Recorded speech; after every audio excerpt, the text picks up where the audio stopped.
Alex Boujard, Yeah, man. comment ça va?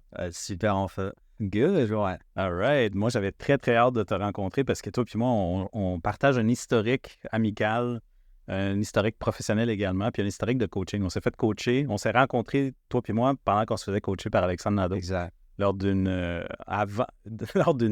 training qui a commencé avant le COVID, Exact. qui s'est poursuivi pendant le COVID et qui a été étendu, mais je pense que ça a été une bonne chose pour nous autres parce qu'au lieu d'avoir 1 an de training, on a eu 2 ans de training. Ben, ça a duré sur 2 ans. Exact. Ça a été étiré, mais ça a été incroyable. Et depuis ce temps-là, on a développé une amitié. On ne se voit pas assez souvent, mais à chaque fois qu'on se voit, c'est épique. Fait que j'avais vraiment hâte de partager le type de conversation que j'ai avec toi. Tu sais, j'ai dit, à chaque fois qu'Alex et moi, on se rencontre, le monde saigne du nez et des oreilles parce que on parle de choses avancées pour la plupart des gens. Là. Exact. Puis là, ben, je suis très content de t'avoir aujourd'hui avec nous. Yes, sir. Donc, coach to coach, le principe, je le rappelle à tout le monde, c'est deux coachs qui se posent des questions d'un bord et de l'autre, dans le but d'échanger puis faire sortir qu'est-ce qu'on a à l'intérieur de nous autres, c'est quoi nos croyances, c'est quoi nos interprétations, c'est quoi nos techniques, nos méthodes, qu'est-ce qu'on croit finalement, c'est quoi qu'on fait dans le monde puis comment le monde aime ça. Puis l'objectif, c'est de sortir le plus de golden nuggets possible qui viennent de nous pour que les gens puissent trouver une valeur là-dessus. Que ce soit un coach, que ce soit quelqu'un du public qui trouve de la valeur dans qu'est-ce qu'on dit. J'adore ce concept-là. Nice. Yeah, man. T'es prêt? Oh, c'est sûr. Good. Sure. Donc, parle-nous un petit peu de toi. Qu'est-ce que tu fais en ce moment? Qu'est-ce qui occupe ton temps? Moi, je suis un propulseur d'entrepreneurs visionnaires. Donc, je les aide à clarifier leur vision, pulvériser leur plafond de verre, toutes les limitations, toutes les barrières qu'ils peuvent avoir, gérer leur stress, être beaucoup plus solide, en fait, intérieurement pour être capable d'accomplir, transformer leur vision en réalité. Donc, vraiment leur permettre d'avoir une détermination puis une paix d'esprit dans leur succès qui est de plus en plus florissante puis de plus en plus exponentielle. Puis il y a souvent comme un avant et après Alexandre. Nice. Moi, j'ai ma business qui s'appelle Dragon Livre. Puis Dragon, c'est comme... pour moi, les dragons, c'est comme une entité qui fait peur puis qui est adorée en même temps que c'est redouté. Il y a vraiment comme une perception un peu mystique de tout ça. Puis libre pour déployer les ailes puis les amener à un autre niveau dans les airs, puis permettre d'atteindre un autre niveau de succès. Puis il n'y a que des dragons qui reconnaissent le dragon. Là. Ouais. Tu sais, les dragons, c'est comme vraiment une communauté vraiment serrée, des gens qui sont de high level, qui sont vraiment là pour atteindre des hauts sommets, puis qui veulent se déployer, se développer en tant qu'être humain pour être la meilleure version de eux, pour que leur entreprise soit au next level aussi. Ouais. Je dis tout le temps, une entreprise ne peut pas être plus grande que l'entrepreneur lui-même, puis c'est exactement ça. Ouais. Si l'être humain n'est pas au top, la business ne peut pas être au top. Ouais. Ça va toujours gricher quelque part. Donc moi, c'est vraiment là. Moi, mon core business, puis ma vie, puis ma passion, ma vision, puis je serai là dans 40, 50 ans. Même quand je ne serai plus là, je serai encore là pareil. Je suis en train de bâtir quelque chose qui va faire en sorte que ça survive à ma réalité physique, mettons. Là. Ouais. Donc, c'est vraiment sur le long terme. C'est vraiment une transformation, une révolution dans le monde de l'entrepreneuriat que je suis en train de bâtir et puis de réaliser. Là. On le voit. Comme on s'était parlé en entrée de jeu avant d'enregistrer, moi, je t'ai vu commencer. Ouais. Là, je te vois justement prendre ton envol en tant que dragon, puis tu sais, ni toi ni moi, on est étonnés. C'est comme, bon, on savait que c'est ça qui allait arriver. Là. Mais je suis très content pour toi, vieux. Sérieux, là. Je vais commencer mon questionnement parce que le clock est déjà parti puis on s'est donné maximum une demi-heure pour le faire. Dis-moi donc, c'est quoi l'aspect le plus crucial de la neuroreprogrammation pour les entrepreneurs qui souhaitent justement transformer leur vision en réalité? Ce que je remarque souvent, c'est que les gens, ils ont des grandes visions mentales. Ils veulent atteindre, OK, je veux atteindre tel niveau de succès en parc immobilier, tel niveau de succès avec la business. Puis il y a un moment donné où ils atteignent un certain plafond. Même s'ils ont toute la structure, même s'ils ont toutes les stratégies, même s'ils ont toute l'équipe marketing et tout ça, ce qui les empêche d'exploser ça, c'est vraiment moi j'appelle ça leur plafond de verre. Puis ces plafonds de verre, c'est les peurs, c'est les limitations, c'est les croyances limitantes mentales qu'ils peuvent avoir. Puis ce qui fait en sorte que c'est puissant en neuroprogrammation, c'est que tu n'as pas besoin de te répéter 50 fois pendant 21 jours, je suis bon, je suis capable, je vais réussir, blablabla. C'est comme l'ancienne méthode. Là. Ouais. C'est que, OK, tu as une croyance, tu as une limitation, puis en l'espace de 15 minutes, c'est parti, puis hop, ça next level. Là. Donc, ça shift la réalité, ça shift la façon de voir les choses, ça amène la personne à un autre niveau de conscience, ça élève le niveau de... Là, on va commencer à rentrer dans les vraies affaires. Ça augmente le niveau vibratoire, ça relâche complètement toutes les émotions alourdissantes de stress, puis de culpabilité, puis de frustration, puis le fait que ça avance pas, puis qui fait en sorte que ces fonctionnements-là ont tendance à être limitants parce que les gens, ils sont trop axés sur le go, la performance, et puis ils travaillent Très pour masculin. Là. avoir quelque chose, pour ressentir quelque chose. Ouais. Alors que là, moi, c'est vraiment complètement l'inverse. Donc, c'est que j'amène à qu'est-ce que tu vas ressentir, qu'est-ce qui fait en sorte que c'est vrai. Je t'aide à pulvériser ça. C'est quoi ton niveau de succès? Qu'est-ce qui va te faire dire que tu as ce niveau de succès-là? C'est quoi les actions qui sont en cohérence parfaite avec ce que tu ressens en niveau de succès? Puis après, les résultats. Donc, c'est vraiment dans le fonctionnement interne de la réalité ou la réalité sociale. Ouais. De travailler pour ressentir bien. Là, je les amène plus à ressentir pour faire de manière cohérente avec ce qu'ils veulent faire et être en mesure d'avoir et puis d'obtenir. Donc, en gros, c'est vraiment un modèle complètement à l'inverse de ce qui se fait dans la société puis dans le monde du coaching puis de l'entrepreneuriat actuellement. Là. Donc, c'est comme aux antipodes. Là, puis c'est ça qui marche. J'ai des clients qui passent de 40 à 400 portes en l'espace de 6 mois. Qui multiplient par 10 leur chiffre d'affaires en l'espace d'un an parce que ça a juste explosé. Ils se prennent pour... Ils sentent qu'il y a ce feeling interne de super-héros qui sont comme « il n'y a rien, ni personne qui peut me déstabiliser. Personne ne peut me ralentir, personne ne peut me dire quoi faire parce que je le sais. » Il y a une différence profonde entre savoir et puis connaître. Hein. Tu peux connaître les stratégies, mais si intérieurement, tu ne le sais pas, que tu vas être capable de réaliser... exact. C'est pas vrai. Non. Dans son temps que ça ne vient pas vrai, mais tu ne crois pas. Là. C'est ça. Donc, c'est pas ce que les gens veulent réaliser qui est important, c'est qu'est-ce qu'ils croient qu'ils sont capables de réaliser. Donc, plutôt que de croire que c'est difficile, croire que c'est comme une évidence. Exact. Puis après, tu n'as quand même plus besoin de forcer, là, c'est comme transformation est faite. Man, ça a l'air quasiment facile quand tu le dis comme ça. Pour toi puis moi, ça l'est, mais c'est ça. Guillaume Méry, à la prod, il fait comme ça devient facile. Puis comment est-ce que tu gères les attentes de tes clients face aux promesses, justement, de changements rapides? Parce que c'est souvent, toi et moi, on est associés à des changements rapides. Puis il y a beaucoup de coachs qui disent non, il y a un process, puis oui, ça peut être long, non. Fait qu'eux-mêmes pensent que ça peut être long. Exact. Comment tu fais pour changer quelqu'un si tu penses que ça va être long? On disait tout à l'heure, moi, mon nom circule de plus en plus. Donc, en gros, c'est même plus moi qui fais la publicité, là. C'est les gens qui ont des résultats assez phénoménaux qui sont capables de convaincre les gens. Donc, quand les gens ils viennent me voir, ils le savent d'avance. Ils ne savent pas comment, mais la croyance que ça va être difficile, que ça va être long puis douloureux, elle n'existe plus. C'est juste qu'ils viennent me voir pour me dire, OK, de quelle manière est-ce que tu vas m'amener là? Donc, c'est quoi? Ça amène vraiment comme un... Quoi ta sauce? Ça élimine, c'est ça. Ça élimine vraiment toute la résistance. Est-ce que ça va marcher? Ça va pas marcher? Je le sais pas. Non, les gens, ils viennent me voir et disent, OK, je sais que ça va marcher, mais de quelle manière est-ce que tu vas m'emmener là? Exact. OK, bon, tu viens dans mon univers et puis je vais te montrer. Là. J'ai une question sous-adjacente par rapport à ça. Est-ce que tu vois une grosse différence entre tes premières cohortes, mettons, puis ton accompagnement Mignat par rapport justement au fait que le monde est prédisposé à que ça aille vite, justement, parce qu'ils se sont fait vendre ça comme approche? Au début, il a fallu que je fasse beaucoup d'éducation, beaucoup de partage, beaucoup de vidéos, beaucoup de témoignages, mais vidéos, puis que je prouve que ce que je fais, c'est assez rapide et expéditif. Mais maintenant, c'est comme je disais, c'est OK, de quelle manière est-ce que tu peux m'emmener là? Donc, il y a une évolution dans mes codes, puis une évolution dans ma façon d'enseigner aussi, parce que veux pas, en quelques années, ça fait comme 12 ans que je suis comme plus professionnel dans l'hypnose et puis dans la neuroprogrammation. Puis ça fait comme 6 ans, depuis 2017, 7 ans, que je suis plus avec les entrepreneurs puis les investisseurs immobiliers. Donc, même moi, j'ai évolué en tant qu'être humain, en tant que coach, en tant qu'entrepreneur. Donc, tout le monde évolue tout le temps. Puis, ça va de plus en plus vite. Puis, il y a juste... Ça dépend. Des fois, j'arrive pas tout à fait à trouver l'angle précis, mais c'est pas long. Là. Plutôt que ça prenne 20 minutes, ça en prend 40. C'est correct. Oui, c'est ça. Nous, on capote quand ça prend 40 minutes de changement. C'est trop long. Alors avant, ça me prenait 5 séances d'1 heure, le temps de faire réchauffer la personne. Mais tu sais, on évolue puis ça va super vite. Tout à fait. Au niveau de la vitesse, toi et moi, on a souvent eu des conversations, puis on a fait un hashtag qui s'appelle TUG, Touch of God, qui est comme, c'est pas nécessairement dans l'ego qu'on a fait ça, mais c'est plus, est-ce qu'on est capable de toucher une personne avec un mot, une phrase, un concept, une idée, pour qu'elle shift on the spot, là, tu sais, comme, puis on s'est toujours pratiqué.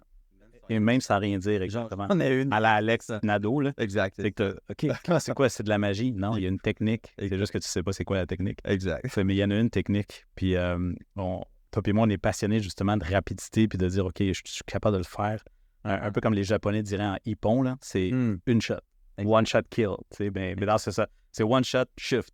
One shot kill. Exact. Ouais, c'est ça que j'apprécie beaucoup de toi, parce qu'il n'y en a pas beaucoup des gens comme toi qui font ça. Ça s'apprend la technique, puis deux, ça s'entretient, puis il faut le perfectionner. Tu sais, c'est comme un muscle et tout. Hein. Ouais. Tu sais, tu peux l'apprendre une fois, puis tu ne l'entretiens pas après, c'est comme un peu patate. Et la clé de ça, c'est nous-mêmes. Tout le temps. C'est si tu es capable de le faire sur toi, puis tu es capable d'avoir cette vitesse-là sur toi de changement, tu es capable de le faire sur quelqu'un d'autre. Exact. Ce que je vois souvent chez les coachs, puis dans le domaine du coaching, c'est que les coachs n'ont pas fait le inner work, le travail interne, avant justement de faire le travail sur les gens, puis ils trouvent ça long, mais c'est parce que les autres non plus ne l'ont pas fait. Exact. Fait qu'il faut que tu sois un exemple, la personne qui a déjà shifté, qui doit shifter quelqu'un d'autre. Exact. Yeah. Ouais, montrer l'exemple. There you go. Est-ce que tu peux nous partager peut-être une étude de coach, quelqu'un qui te vient en tête pour ton programme Shift, puis comment ça l'a permis à cette personne-là de se transformer de façon significative son parcours d'entrepreneur? Hey, j'en ai quand même De shitload, c'est ça, j'ai comme des dizaines de témoins. Peut-être un des derniers. Mais genre, il y en a un à un moment donné, avant même, tu sais, il avait entendu parler de moi, puis il a embarqué dans le programme, puis je commençais la nouvelle cohorte comme 2 semaines avant, 2 semaines après. Mais c'est un entrepreneur. Puis le mec, on le sait, là, c'est comme go, go, go, c'est tout de suite, là. J'achète le truc, je veux que ça marche, là, tout de suite. Ouais, mais c'est dans 2 semaines qu'on commence. J'ai acheté le shift. C'est là. J'ai acheté le shift, là. Je veux mon shift maintenant. Exact. Puis le mec, ce qu'il fait, c'est que il commence à écouter les premières vidéos, il commence à faire les 2-3 premières techniques. Puis lui, le problème qu'il avait, c'est qu'il était ultra stressé d'acheter juste un triplex et puis il avait une job de technicien en électricité. Donc, tu sais, il embarque là-dedans. Lui, il voulait faire... Allô, si tu te reconnais. Hein? Allô, Michel, si tu veux. Donc, il y avait cette transition-là qu'il voulait faire durant ces 8 semaines de parcours avec moi. Puis, il fait quelques exercices. On commence la première session, on dit « Alex, tu vas pas en revenir. » Quoi? Qu'est-ce qui se passe? Tu sais, j'ai embarqué parce que j'étais stressé pour acheter un triplex. Ouais. Là, je suis en train d'acheter un 60 logements. On n'a pas commencé. On n'a pas commencé et tu es déjà avec un 60 logements. Puis puis je suis chill avec ça. C'est ça le truc. C'est qu'il n'avait plus besoin d'être stressé. Il était comme, bah oui, c'est normal, c'est correct d'acheter un... Tu sais, passe-moi le sel, je vais acheter un 60 logements. C'est comme aussi évident. Puis là, à la fin du processus des 8 semaines, là, il a vraiment réalisé qu'il y avait encore d'autres barrières, d'autres limitations. Puis là, il était en train de bâtir un 150 logements, un truc comme ça, à la fin du... Il était parti pour ce genre de projet-là. C'est le retour sur investissement. Dans Shift, là, il est comme multiplié par... C'est illimité. Parce que là, il a remarqué ce shift temporaire, temporaire dans un court laps de temps. Mais ce shift-là, il est suffisamment outillé pour pouvoir continuer à faire ces shifts au bout de 6 mois, au bout d'1 an, au bout de 2 ans, au bout de 5 ans, au bout de 10 ans. Tu sais, c'est comme illimité. Tu sais, lui, je suis sûr qu'il s'enligne pour le milliard, là. Donc, c'est l'investissement qu'il a fait. Il va avoir des répercussions majeures. À moins que dans sa vie, il se rende compte à un moment donné qu'il n'a pas besoin d'avoir 1 milliard. Justement, puis il fasse comme je suis déjà en paix avec ce que j'ai, puis comme I have enough. Quand on parle de milliards, c'est pas forcément en termes financiers, mais au niveau de illimité, là, exact. Il y a plus de limite. Après, c'est juste lui qui va choisir, OK, c'est quoi que je veux réaliser comme projet? Est-ce que ça m'allume ou pas? Puis là, c'est comme, tu passes dans un mode de choix plutôt que de besoin, là. Tout à fait. On a parlé beaucoup jusqu'à date, de transactionnel, comme le x10, quelqu'un va faire plus d'argent et tout ça, c'est plus aligné là-dessus, mais parle-moi également de qu'est-ce qui se passe au niveau personnel de ces gens-là. Ils sont plus équilibrés. Tu sais, il y en a une, je ne vais pas dire son nom, mais elle était très, très down mentalement, envers elle-même aussi, énormément. Puis même si ça allait bien, sa business de comptabilité, intérieurement, puis d'immobilier aussi, mais elle avait des idées extrêmement noires. Tu vois ce que je veux dire? Puis elle a fait le processus shift, et puis là, elle a comme...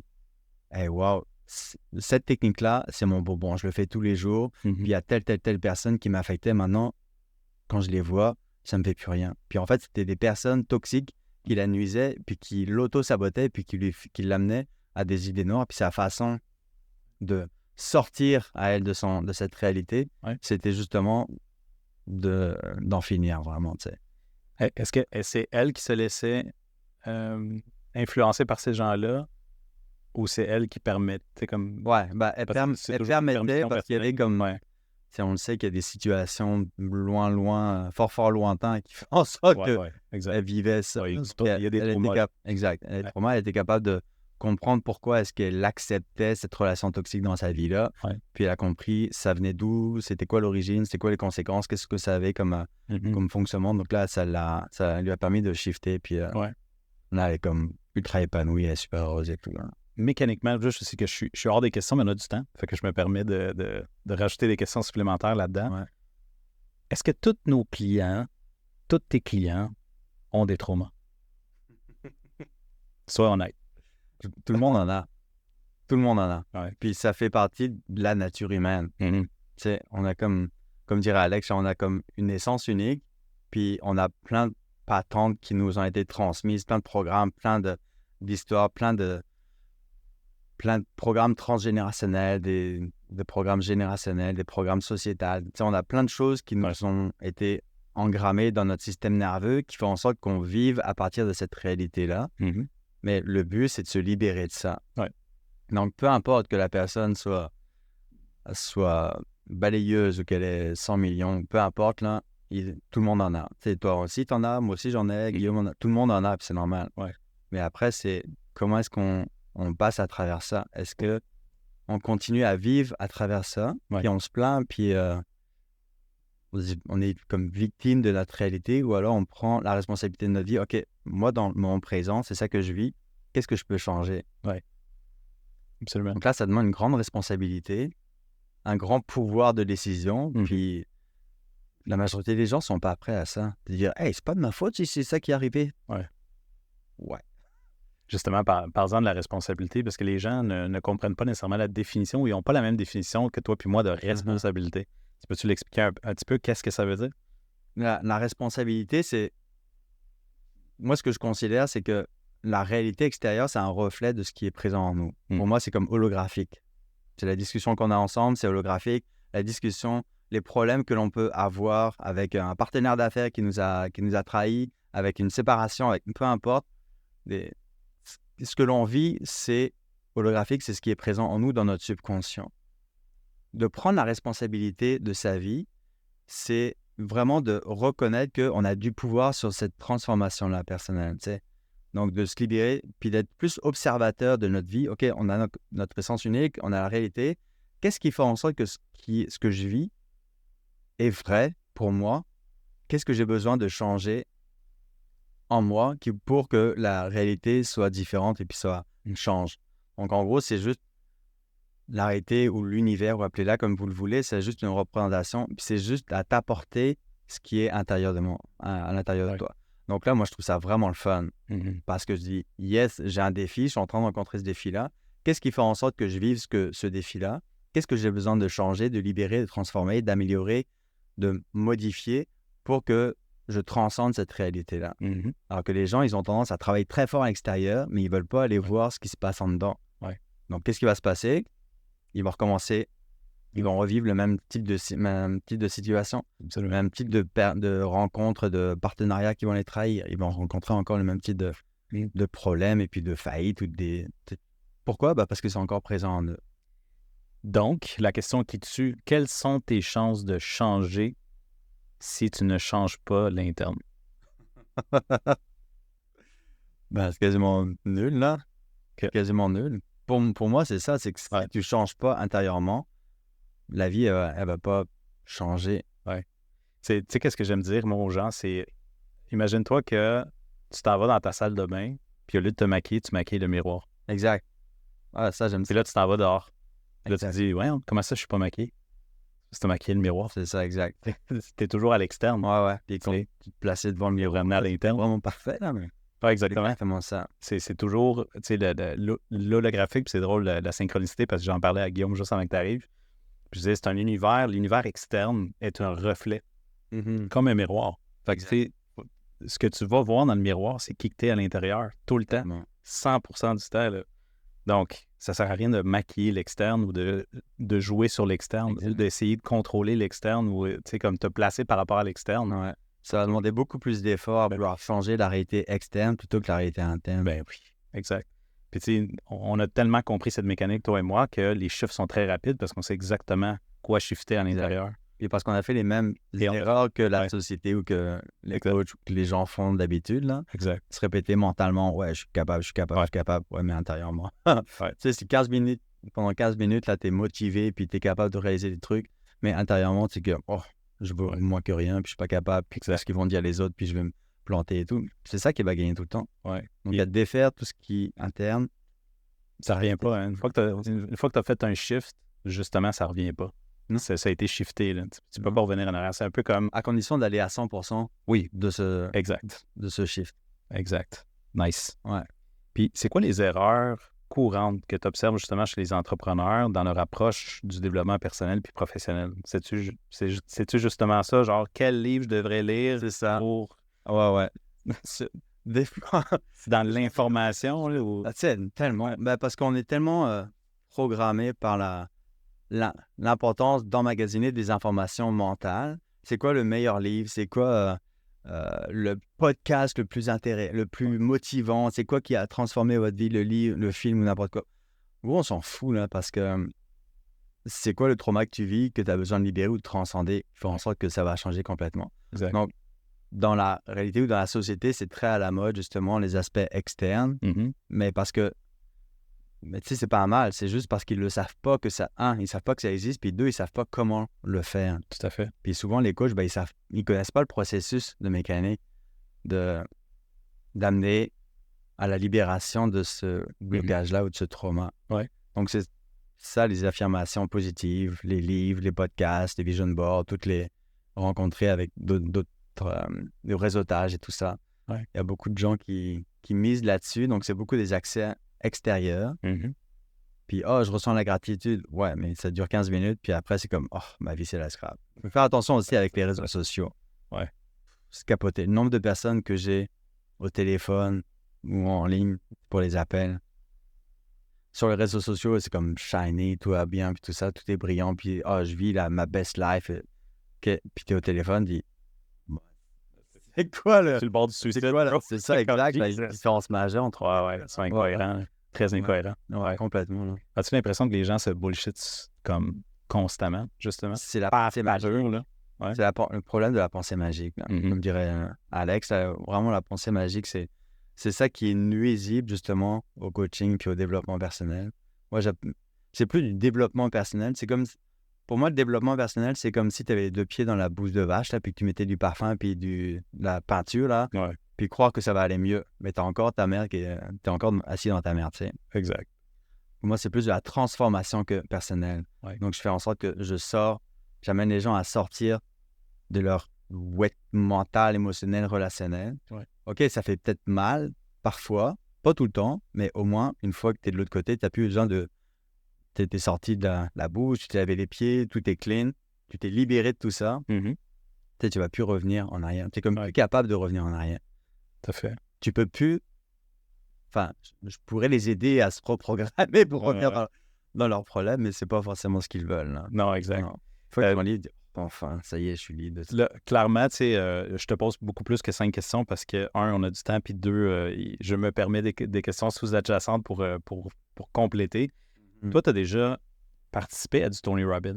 Tu t'es fait former, toi, à plein de... Comme moi, là, on a tous les deux consommé beaucoup de coaching, des milliers d'heures de coaching, peut-être plus que la plupart des gens, ce qui fait en sorte qu'on est rendu où ce qu'on est rendu. C'est quoi la différence que tu remarques dans nos 2 approches? Parce qu'une approche, on n'arrive pas par les mêmes chemins, mais on arrive quasiment à la même vitesse. Fait qu'on est des gars rapides, comparativement à d'autres mondes qui ont un processus un petit peu plus lent, mais qui fonctionne pareil. Parce que tous les chemins mènent à Rome, c'est juste qu'il y en a qui vont en autoroute. Exact. Qu'est-ce que tu as remarqué qu'est-ce que tu as consommé avant dans le développement personnel versus qu'est-ce que tu fais maintenant sur ton delivery? Est-ce que... tu me parlais de Tony Robbins tout à l'heure, je le respecte énormément parce que c'est un homme qui est capable encore de rassembler comme des dizaines de milliers de personnes à chaque événement, en ligne ou en présentiel. C'est comme une machine, là. Donc, Niveau marketing, c'est une machine, c'est extraordinaire. Mais on dirait que les méthodes, c'est Unleash the Power Within, là, c'est le même qu'il y a 30 ans. Là. Ouais. Donc, les techniques, toute la mécanique, puis tout ça, c'est la même chose qu'il y a 30 ans. Mais tu sais, tout évolue tout le temps. Les cellulaires ont évolué à la vitesse de la lumière. Tu sais, les voitures évoluent à la vitesse de la lumière, les télévisions, les satellites, Internet, tout évolue à la vitesse de la lumière. Mais je trouve que c'est la même recette qui revient. Donc, avec tout le respect que je lui dois, j'ai suivi justement une formation qui s'appelle Unleash the Power. Je pense que c'était avec ça, en ligne. Puis, mec, là, ça a pris 1h20 pour libérer un trauma. Shit. Puis, je voyais les gens, ils étaient en train de brailler. Il y en a qui diraient que c'est rapide, 1h20 pour un trauma que ça fait 40 ans que tu sais. C'est ça, exact. Le ratio, il est rapide. Le ratio, il est rapide. Mais l'approche. Mais tu sais, il est en train de faire rentrer les gens, de leur faire souffrir dans leur merde pour faire ce shift-là. Il dit, hey, en 15 minutes, le truc là, j'aide les gens à se libérer de ça en 15 minutes, c'est comme capoter. Donc, puis t'es pas obligé de souffrir. Zéro. Tu sais, c'est comme, OK, c'est le pansement, il est retiré, mais il n'y a plus de colle là-dessus. Là. Puis, ah ouais, c'est chill finalement. Ouais, t'es pas obligé de brailler ta vie là. Non, exact.